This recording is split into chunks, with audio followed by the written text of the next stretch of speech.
آپ کو تازہ ترین خبر سے آگاہ کرتے چلیں۔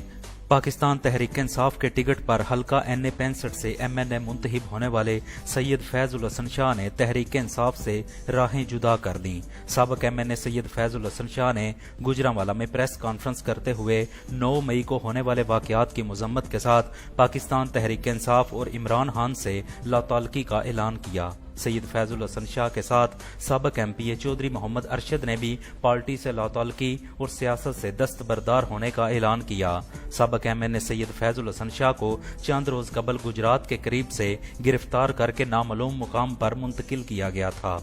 پریس کانفرنس کے دوران سید فیض الحسن شاہ نے بتایا کہ اب کسی جماعت میں جانے کا پروگرام نہیں، اگر الیکشن میں حصہ لیا تو بطور آزاد امیدوار میدان میں اتروں گا۔